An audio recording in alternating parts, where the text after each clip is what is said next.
Good morning, students. I am Shandip Nandi. I already covered air pollution chapter. Today I discuss some topic of air pollution chapter. Okay. Now, what is air pollution?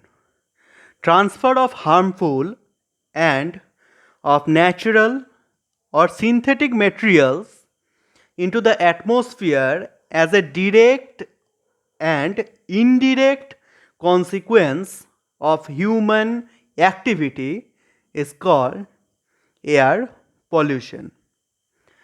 Now, what is air pollutants? Any substance occurring in the atmosphere that may have adverse effects on humans, animals, plants life and or immediate materials. Air pollutants have known or suspected harmful effects on harmful human health and environment. Now, types of air pollutants. There are two type of air pollutants basically. Now, the air pollutants are airborne particles and gases that occurs in concentration that endangered the heat and well-being of organisms, the orderly functioning of the environment. First is primary pollutants, that is primary pollutants, materials that when released pose health risk in their unmodified forms or those emitted directly from identifiable sources, that is primary pollutant. And next is secondary pollutant. Primary pollutants interact with one another, sunlight or natural gases to produce new harmful compounds. Next point is the major outdoor air pollutants. The major primary pollutants includes particulate matter, sulfur dioxide, nitrogen oxides, volatile organic compounds, that is VOCs, carbon monoxide and lead. And the secondary pollutants is the atmosphere. Sulfuric acid is one example of secondary pollutant. Air pollution in urban and industrial areas is often called smog. That is, there are two types, that is photochemical smog. Photochemical smog is the type of secondary pollutant. The major component of photochemical smog is ozone. Next is carbon monoxide. The carbon monoxide is generally colorless, odorless gas that is poisonous to air breathing animals. Forms during the incomplete combustion of carbon containing fuels.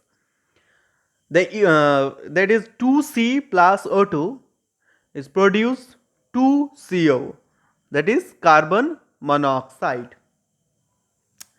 Next is nitrogen dioxide. Reddish brown irritating gas that gives photochemical smog its brownish color in the atmosphere can be converted to nitric acid, that is HNO3, a major component of acid decomposition. Next is sulfur dioxide. It is also colorless, irritating.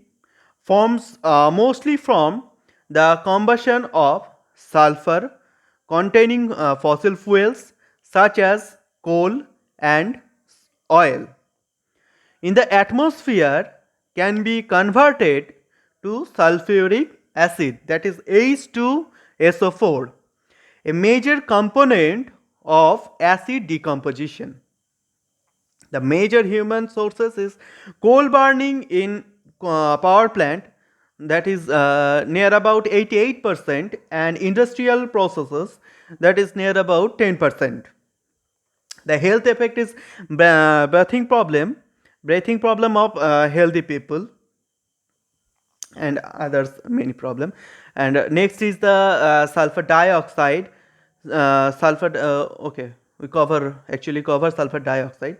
And now is particulate matter or suspended particulate matter, that is SPM or PM. Okay, variety of particulates and droplets.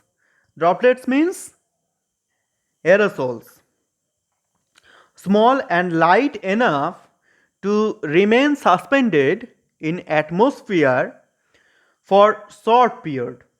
That is large. A short period is for about large particles. To long period cause smoke, dust and haze. The most harmful forms of SPM are fine particles, that is PM10, with an average diameter that is more than 10 micrometers. More than 10 micrometers, it is very important, it is more than 10 micrometers. And ultrafine particles are popularly known as PM 2.5, that is the average diameter is less than 2.5 micrometer. Major sources are burning coal in power plant and industrial plants is near about 40%, burning diesel and other fuel in vehicles near about 17% emission of PM particulate matter. And in the agricultural land, that is plowing and burning of fields and unpaved roads, construction, etc. Next is health effect. Nose and throat irritation, lung damage, and other etc. Human health effect is also for particulate matter. Next, we discuss some air pollution controller. Okay, first is fabric filter. Previously, we briefly discussed about fabric filter. In my previous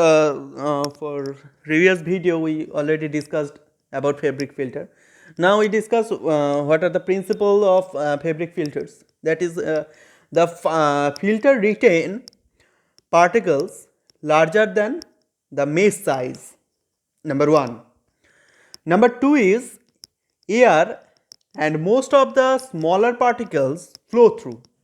Some of the smaller particles are retained due to interception and diffusion. We already discussed in our previous video what is the definition of interception and definition of diffusion. And now third point is the retained particles cause a reduction in the mesh size. And last is the primary collection is on the layer of previously deposited particles. So the principle of fabric filter is very important. Now the other conditions are for fabric filter is temperature and humidity, because of fabric have a different maximum allowable temperature. Low temperature can cause conditions of acid and building of the fabric with wet dust. And the next consideration is chemical nature of gas. That is, different fabrics have different resistance of acid or alkalis. Next is fire, some fabric are flammable, some dust are explosive. And next is dust handling. It is very important for fabric filter controlling, that is dust handling. Dust removal rate, conveyor system and hopper slope should all be considered for fabric filter. Next, electrostatic precipitator.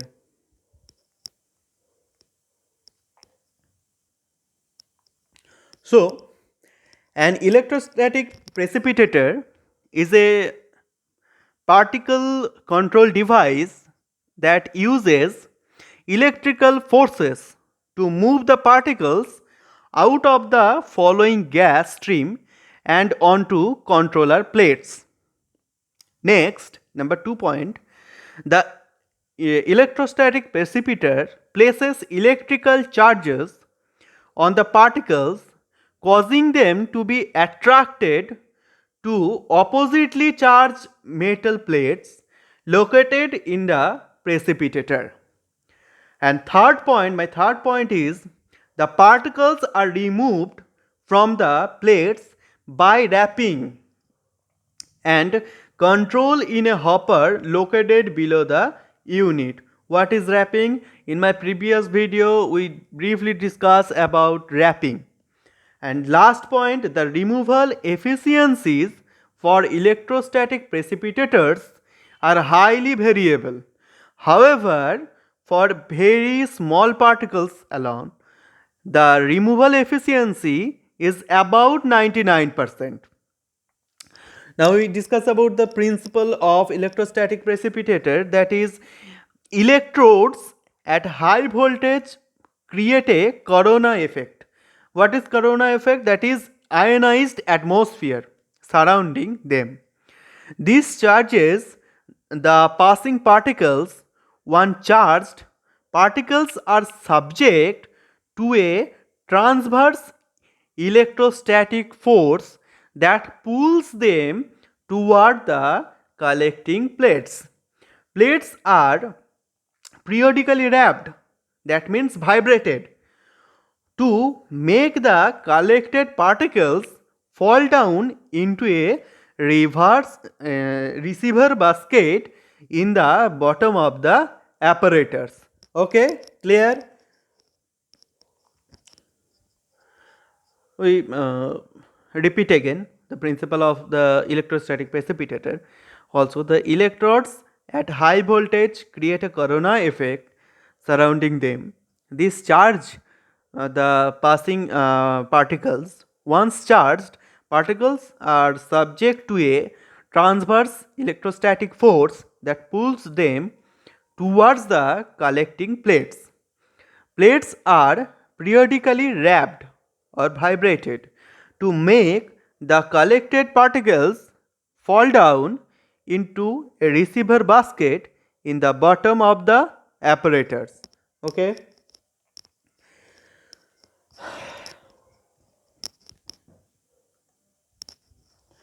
In our next slide, we discuss about the effect of air pollution.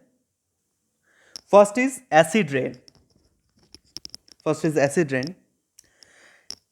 So, what is acid rain and how does it form? Acid rain includes both wet and dry acidic deposits. Precipitation with a pH lower than 5.6 is considered acidic. We already know what is pH and what is the range, what is the normal range of pH, that is 7 for water, and if the pH range is less than 7, that means near about that means 5, 6, 4, okay, it should considered as a acid. So, precipitation with a pH lower than 5.6 is considered acidic for acid rain. Acid rain originate from sulfur dioxide and nitrogen oxide particles. Once these particles are emitted into the air, they form sulfate and nitrate particles. These particles can travel along distance on wide currents. By combining with water vapor, these particles form acids which fall to the earth as acid rain. Okay. Now, next is global warming. We all are know about global warming, and we already discussed about a video about global warming in our previous lecture. Okay. Now, what is global warming? Global warming is the ongoing rise of the average temperature of the Earth's climate system and has been demonstrated by direct temperature measurements and by measurements of various effects of the warming. It is a major aspect of climate change, which, in addition to rising global surface temperature, also includes its effect such as changes in participation. While there have been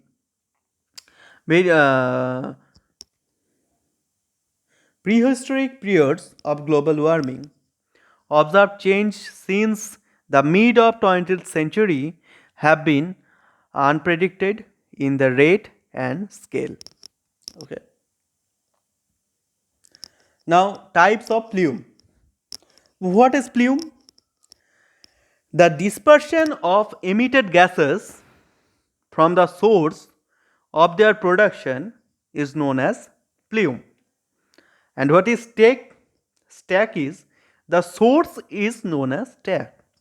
I repeat again, the dispersion of emitted gases from the source of their production is known as plume, and the source is known as stack. Now, here এখানে ইএলআর সম্পর্কে লেখা নেই, কিন্তু তাও আমি তোমাদেরকে ইএলআর নিয়ে একটা বলে দিচ্ছি। এখানে পয়েন্টটা মিস গেছে আমার। সেটা হচ্ছে environmental lapse rate. What is environmental lapse rate?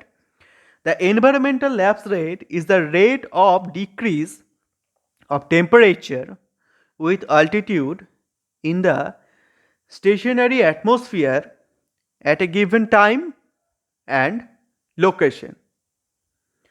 And what is ALR?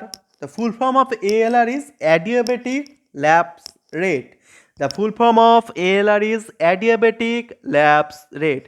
The process of expanding and contracting with exchanging heat is an adiabatic process.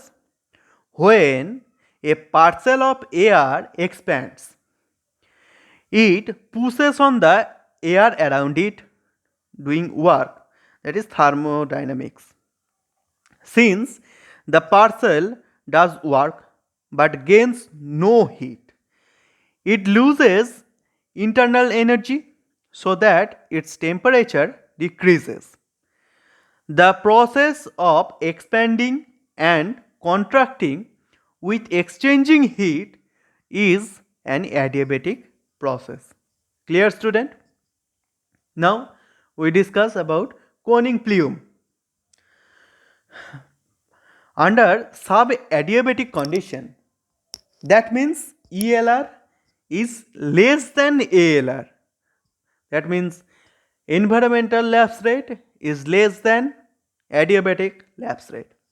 When there is limited vertical mixing and environment is slightly stable, the plume also attains cone-like structure and is cooning plume. Okay. Now is fanning plume. What is fanning plume? Under extreme inversion condition due to negative lapse rate, fanning plume is observed. Under condition of inversion, stable environmental condition exists just above the stack and plume does not move upwardly but horizontally. Okay, that is called fanning plume. And our next is looping plume. What is looping plume?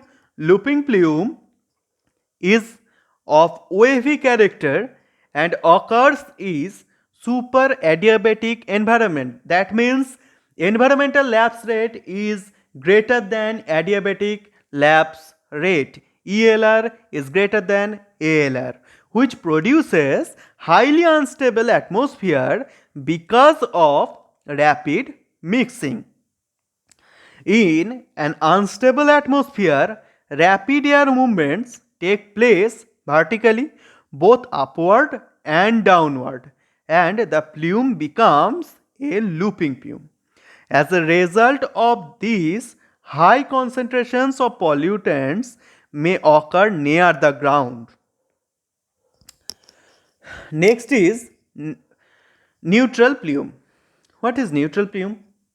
Neutral plume occurs in natural atmospheric condition. The natural atmospheric condition means ELR equals to ALR. Environmental lapse rate is equals to adiabatic lapse rate. That is natural atmospheric condition. Such type of plume rises vertically in an upward condition. The upward lifting of the plume will continue till it reaches a high where density and temperature of surrounding air are equal to it. Is that clear? Now is lofting plume. What is lofting plume? Under condition of strong super adiabatic lapse rate just above stack and negative lapse rate, that means inversion, is just below the opening of stack. Lofting plume is obtained. The upward mixing of plume is very rapid and turbulent, but downward mixing is less because the downward movement is prevented by inversion. Okay, clear student? Now next is fumigating plume. What is fumigating plume? Fumigating plume is just opposite to lofting plume. Under conditions of negative lapse rate, that means inversion, just above the stack and strong superadiabatic lapse rate below the stack. The type of plume obtaining is known as fumigating plume.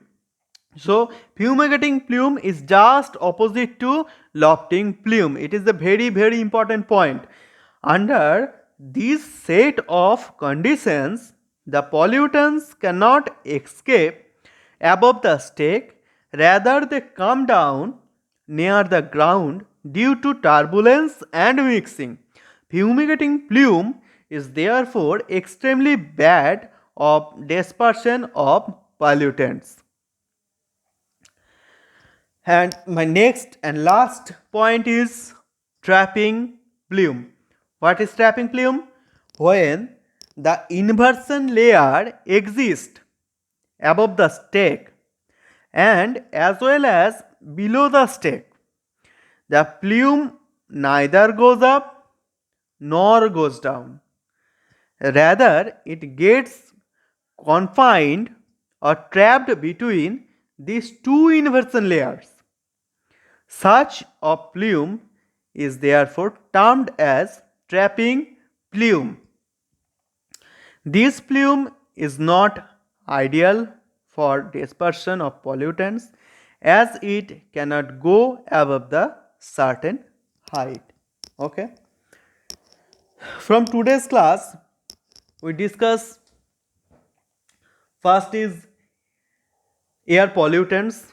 So there are some assignment for you, that is what is secondary pollutants and what is primary pollutants. Second question,